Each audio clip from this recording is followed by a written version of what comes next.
नमस्कार दोस्तों, कैसे हैं आप सभी। मैं विष्णु कुमार आप सभी का अपने YouTube चैनल के इस वीडियो पर हार्दिक स्वागत करता हूं। दोस्तों, इस वीडियो में मैं आप लोगों को हिंदुस्तान न्यूज़पेपर में बीपीएससी से संबंधित जो महत्वपूर्ण सूचना है उसके बारे में बताने वाला हूं। तो आप लोग इस वीडियो को ध्यान से देखिएगा और जो सूचना मैं आप लोगों को देने वाला हूं उसे अच्छे से समझने का प्रयास कीजिएगा। यहां पर दोस्तों आप लोग देख सकते हैं, बोला गया है बीपीएससी पीटी मामले पर सुनवाई 15 जनवरी को, यानी कि यहां पर दोस्तों सुनवाई को लेकर जो सूचना जारी किया गया है हिंदुस्तान न्यूज़पेपर में उसे आप लोग समझने का प्रयास कीजिएगा। इसमें दोस्तों बोला गया है बीपीएससी 17वीं प्रारंभिक परीक्षा में गड़बड़ी की शिकायत को लेकर छात्रों की ओर से दायर अर्जी पर पटना हाईकोर्ट 15 जनवरी को सुनवाई करेगा। शुक्रवार को वरीय अधिवक्ता यदुवंश गिरी ने इस केस पर जल्द सुनवाई करने की गुहार न्यायमूर्ति अरविंद सिंह चंदेल से लगाई। दोस्तों, आप सभी जानते हैं कि पूरे बिहार के 912 परीक्षा केंद्रों पर 17वीं प्रीलिम्स बीपीएससी का एग्जाम कराया गया था और यह एग्जाम 13 दिसंबर 2024 को आयोजित हुआ था। 13 दिसंबर 2024 को 17वीं प्रीलिम्स से बीपीएससी का एग्जाम कराया गया था और यह एग्जाम पूरे बिहार भर में 912 परीक्षा केंद्रों पर कराया गया था। अगर हम बात करें 912 परीक्षा केंद्रों में से 911 परीक्षा केंद्रों का, तो दोस्तों बीपीएससी आयोग का यह कहना है कि 912 परीक्षा केंद्रों में से 911 परीक्षा केंद्रों पर लिया गया जो एग्जाम था वो शांतिपूर्ण ढंग से था, यानी कि वहां के जो अभ्यर्थी थे वो कोई भी शोरगुल नहीं किए थे, कोई भी पेपर लीक का जो मामला था उसे सामने नहीं रखे थे। उन्होंने अपना एग्जाम शांतिपूर्ण ढंग से दिया था और वहां का जो एग्जाम था वो दोस्तों सफलतापूर्वक सफल रह पाया था, ऐसा बीपीएससी आयोग का कहना है। यानी कि 911 परीक्षा केंद्रों पर होने वाला बीपीएससी का जो एग्जाम था वो दोस्तों सफलतापूर्वक सफल रहा था। लेकिन अगर हम बात करें एक परीक्षा केंद्र बापू परीक्षा केंद्र का, तो वहां पर दोस्तों जो एग्जाम हुआ था वो बिल्कुल भी सफल नहीं रह पाया था। वहां के जो अभ्यर्थी थे वे बिल्कुल भी अपने एग्जाम से संतुष्ट नहीं थे, बल्कि दोस्तों वे अपने एग्जाम से असंतुष्ट थे। वहां के कुल जितने सारे अभ्यर्थी थे उनका यह कहना था कि जो पेपर है वो लीक करा दिया गया है। बहुत सारे अभ्यर्थी असंतुष्ट हो चुके थे और बहुत सारे ऐसे भी अभ्यर्थी थे जिनको पेपर बहुत ही देर से मिला था। पेपर मिलना चाहिए था 12 बजे, तो उन्हें पेपर मिला था 12:30 बजे। कितनों को पेपर मिला था 1 बजे। और बहुत सारे ऐसे भी अभ्यर्थी थे जो कि उस केंद्र में जाकर भी परीक्षा देने के लिए दोस्तों बिल्कुल भी वहां पर सफल नहीं रह पाए थे। सेंटर पर पहुंचे थे परीक्षा देने के लिए, लेकिन परीक्षा नहीं दे पाए थे, यानी कि उनका जो एग्जाम था वो छूट चुका था।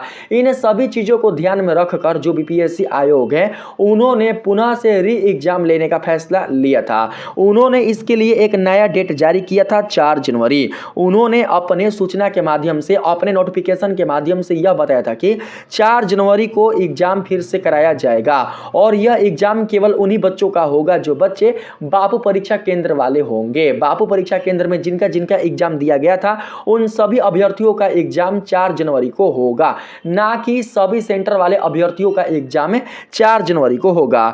इसको लेकर बहुत सारे बच्चों ने विवाद किया था, बहुत सारे बच्चों ने प्रोटेस्ट किया था, बहुत सारे बच्चों ने बीपीएससी से गुहार भी किया था कि वो क्या करे कि वो केवल और केवल एक परीक्षा केंद्र का ही एग्जाम ना ले, बल्कि सारे परीक्षा केंद्रों का ही एग्जाम पुनः से ले। यानी कि 4 जनवरी को होने वाला जो एग्जाम हो वो केवल बापू परीक्षा केंद्र का ही नहीं हो, बल्कि सारे परीक्षा केंद्रों का ही हो। जितने भी 912 परीक्षा केंद्र हैं, यानी कि बापू परीक्षा केंद्र को छोड़कर बात कर रहे हैं हम, ठीक ना। बापू परीक्षा केंद्र को छोड़कर अगर हम देखें तो कितने बचते हैं, 911 परीक्षा केंद्र। जिस तरीके से 4 जनवरी को बापू परीक्षा केंद्र में आने वाले अभ्यर्थियों का एग्जाम होगा, ठीक है, इसी प्रकार से 911 केंद्रों में आने वाले कुल जितने सारे अभ्यर्थी हैं उनका भी एग्जाम 4 जनवरी को हो, ऐसा कहनाम था। किनका? तो अभ्यर्थियों का। जितने भी अभ्यर्थी बीपीएससी वाले थे उनका यह कहनाम था, लेकिन बीपीएससी ने उनकी एक नहीं सुनी और बीपीएससी ने उनकी बात को नहीं माना और उन्होंने जबरदस्ती 4 जनवरी को एग्जाम ले लिया था। और जो अभ्यर्थी थे, जो स्टूडेंट थे, जो बच्चे थे, वो क्या किए कि वो मजबूरी में 4 जनवरी को अपना एग्जाम देने के लिए बैठ पाए थे। लेकिन एग्जाम देने के बाद भी जो अभ्यर्थी हैं, जो छात्र हैं, वो बिल्कुल भी संतुष्ट नहीं है। उनका यह कहना है कि जो मैंने एग्जाम दिया है उसे रद्द करा दिया जाए और 13 दिसंबर को 911 केंद्रों पर सफलतापूर्वक जो एग्जाम हुआ है उसे भी रद्द करा दिया जाए और फिर से बीपीएससी आयोग द्वारा सभी बच्चों का, बिहार के सभी ही बच्चों का जितने भी बच्चे एग्जाम में शामिल हुए थे 912 केंद्रों में, ठीक है, 912 केंद्रों पर जितने भी बच्चे अपने परीक्षा में शामिल हुए थे उन सभी बच्चों का ही एग्जाम पुनः से कराया जाए, एक शिफ्ट और एक क्वेश्चन पेपर के साथ, तभी हम संतुष्ट होंगे, अन्यथा हम प्रोटेस्ट करते ही रहेंगे। दोस्तों इसी चीज को लेकर यह सूचना जारी किया गया है, ठीक है, और इस सूचना का दोस्तों जो रिजल्ट है वो आने वाला है 15 जनवरी को। 15 जनवरी को जो पटना का हाई कोर्ट है वो सुनवाई करने वाला है कि जो बीपीएससी का री एग्जाम होगा वो होगा कि नहीं होगा, ठीक है। यहां पर बात करते हैं आगे। यहां पर दोस्तों आप देख सकते हैं बोला गया है कोर्ट ने उनके अनुरोध को मंजूर करते हुए मामले पर सुनवाई की तारीख 15 जनवरी तय की है। 15 जनवरी को जो हाई कोर्ट है वो अपना फाइनल फैसला सुना देगा। उसमें आप लोगों को यह पता चल जाएगा कि आप लोगों का री एग्जाम होगा या फिर नहीं होगा, ठीक है। गौरतलब है कि छात्रों ने परीक्षा को रद्द कर नए सिरे से परीक्षा कराने को लेकर एक अर्जी पटना हाई कोर्ट में दायर की है।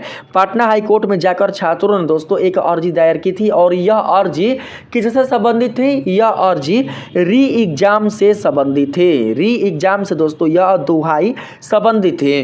अर्जी में गत 13 दिसंबर को सिविल सेवा के लिए हुई प्रारंभिक परीक्षा को रद्द करने और नए सिरे से पुनः परीक्षा लेने का निर्देश देने की मांग की गई है। यह अर्जी परीक्षार्थी पप्पू कुमार वे अन्य की ओर से दायर की गई है।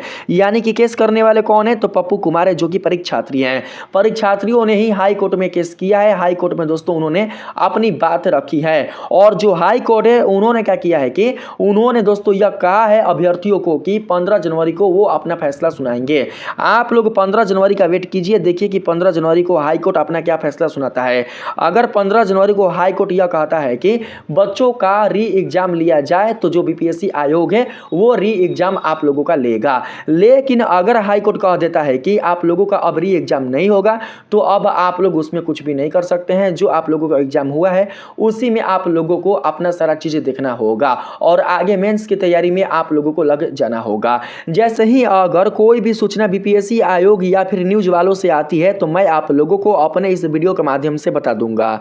दोस्तों वीडियो अच्छा लगा हो तो वीडियो को एक लाइक जरूर से करें। चैनल पर नए हो तो चैनल को सब्सक्राइब करना बिल्कुल भी ना भूलें, क्योंकि इस चैनल के माध्यम से आप लोगों को बीपीएससी से संबंधित कुल जितनी भी जानकारियां होंगी वो समय पर बराबर मिलती रहेंगी। तो चलिए मिलते हैं अगले वीडियो में।